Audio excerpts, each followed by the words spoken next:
Salut les amis, alors aujourd'hui on est au 4e jour de notre voyage et moi et Gaëlle on va vous présenter la ville de Berlin.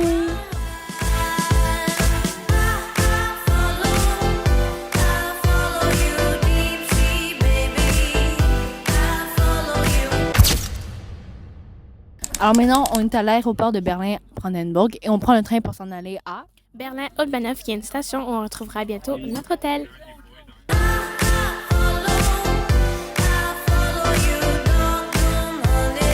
Donc maintenant, on prend le métro pour se rendre à l'exposition Fuir sur les murs.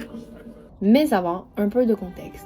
Après la défaite des nazis en 1945, l'Allemagne, tout comme Berlin, est divisée en 4 zones d'occupation par les puissances alliées. De mon côté, on était le côté capitaliste où il y avait la France, les États-Unis et l'Angleterre. Et de mon côté, le côté Est, c'était un système beaucoup plus répressif, contrôlé par les soviétiques. Et en fait, les libertés n'étaient pas respectées et l'économie beaucoup plus différente et pauvre que le côté Ouest. Rapidement, la tension monte. En 1948, l'URSS bloque tous les accès terrestres à Berlin-Ouest pour forcer les Occidentaux à partir. C'est le blocus de Berlin. En 1949, l'Allemagne se divise officiellement en 2 États, la RFA, République fédérale d'Allemagne à l'ouest, et la RDA, République démocratique d'Allemagne à l'est. Le problème majeur pour l'URSS et la RDA est que des milliers d'Allemands de l'Est fuient chaque semaine vers l'ouest en passant simplement par Berlin, qui reste encore ouverte. C'est ce qui mènera à la construction du mur dans la nuit du 12 au 13 août 1961. La construction de ce mur a séparé des milliers de familles du jour au lendemain.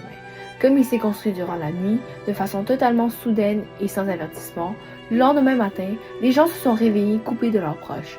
Les couples, les parents et les enfants étaient brutalement divisés. Les gens qui travaillaient à l'ouest mais qui habitaient à l'est ou vice-versa ne pouvaient plus travailler et des étudiants ne pouvaient plus aller à l'université à cause de cela. Maintenant, nous sommes en élévation et ce que vous voyez derrière, c'est une partie restante du mur de Berlin. Comme vous pouvez le remarquer, entre les 2 murs, il y a un espace qu'on appellera le No Man's Land et comme l'explique son nom, aucun homme ne peut y avoir accès. Il faut savoir que si quelqu'un pénétrait dans cette partie, il serait fusillé directement. Le No Man's Land rendait toute fuite en surface quasi impossible. Alors, si on ne pouvait pas traverser le mur sur la Terre, que faisons-nous? Passer en dessous. C'est ce que l'exposition Fuir sur le mur nous explique. Dans cette exposition, on a appris que pour s'échapper de Berlin-Est, les gens ont commencé à creuser des tunnels sous le mur. Au total, 75 tunnels ont été creusés et seulement 19 ont été un succès. Ces tunnels ont permis à 450 citoyens de la RDA à retrouver leur liberté à Berlin-Ouest. Un des tunnels les plus connus est le tunnel 57. 57 représente le nombre de personnes qu'ils ont réussi à évacuer en 2 nuits. Le guide nous racontera plusieurs incroyables histoires à propos des tunnels et on comprendra que ces tunnels sont des témoignages du courage, de la persévérance et de l'espoir des Berlinois pendant la guerre froide. Nous voici au musée de la DDR. La République démocratique d'Allemagne. Donc c'est un musée qui reflète la réalité de la vie quotidienne des habitants de l'Allemagne de l'Est. L'Allemagne de l'Est était une société contrôlée par un parti politique répressif. Et ainsi, cette répression entraînait une économie sur toute la population. Un autre fait intéressant, c'est que on peut voir ici des produits de l'époque.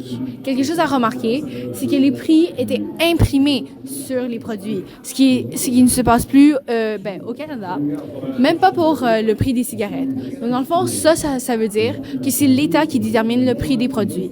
Et donc ça prouve encore une fois une économie communiste. Et ce que vous pouvez voir, tous les produits en blanc, les citrons, les bananes, les oranges, mais dans le fond, ce sont des produits qui sont régulièrement en manque. Salut les amis! Alors maintenant, nous marchons vers le Reichstag. Et dans le fond, le Reichstag, c'est le Parlement de l'Allemagne. Et c'est surtout un symbole emblématique de l'Allemagne. Petit palais d'histoire, avant qu'Hitler soit complètement au pouvoir, le Reichstag a été brûlé. Et Hitler va blâmer ça sur les communistes. Et il commence sa propagande. Et c'est comme ça que la dictature de Hitler commence en Allemagne.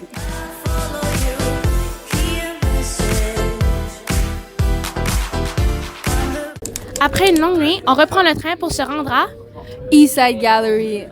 Nous voici au East Side Gallery. C'est la plus longue partie du mur de Berlin qui a été gardée après sa destruction. Au fil des années, cette partie du mur est devenue une galerie en plein air. C'est-à-dire que les artistes peuvent venir dessiner ce qu'ils veulent sur le mur. Jusqu'en 2026, il y a encore des artistes qui viennent dessiner. Après nous avoir promené le long du East Side Gallery, nous avons pris la route pour l'île au musée. L'île au musée est un lieu à Berlin qui est entouré du fleuve Spree et cet endroit contient 5 musées. Pendant la Deuxième Guerre mondiale, les bombardements alliés, surtout britanniques et américains entre 1943 et 1945, ont gravement endommagé plusieurs bâtiments de l'île. Le vieux musée, l'ancienne galerie nationale et d'autres furent partiellement détruits. Certains bâtiments étaient à 70 jusqu'à 80% en ruine à la fin de la guerre. Pendant les bombardements, les œuvres furent évacuées et cachées dans des bunkers, des mines de sel et des châteaux à travers l'Allemagne pour les protéger.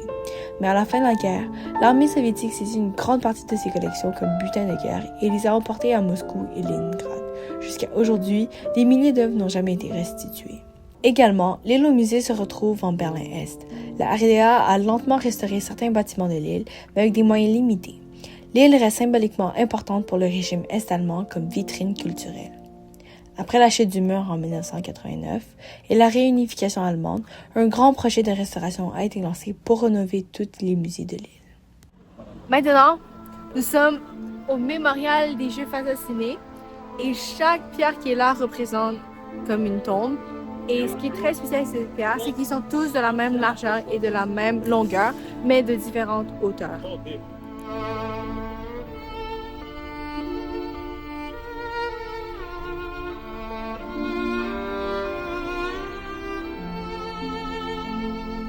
Suite à un court arrêt au mémorial des Juifs assassinés de Berlin, nous poursuivons notre chemin à la topographie des Terrors, donc la topographie de la terreur, qui est un centre qui retrace l'Allemagne nazie ainsi que la surveillance nazie, donc la Gestapo et la SS.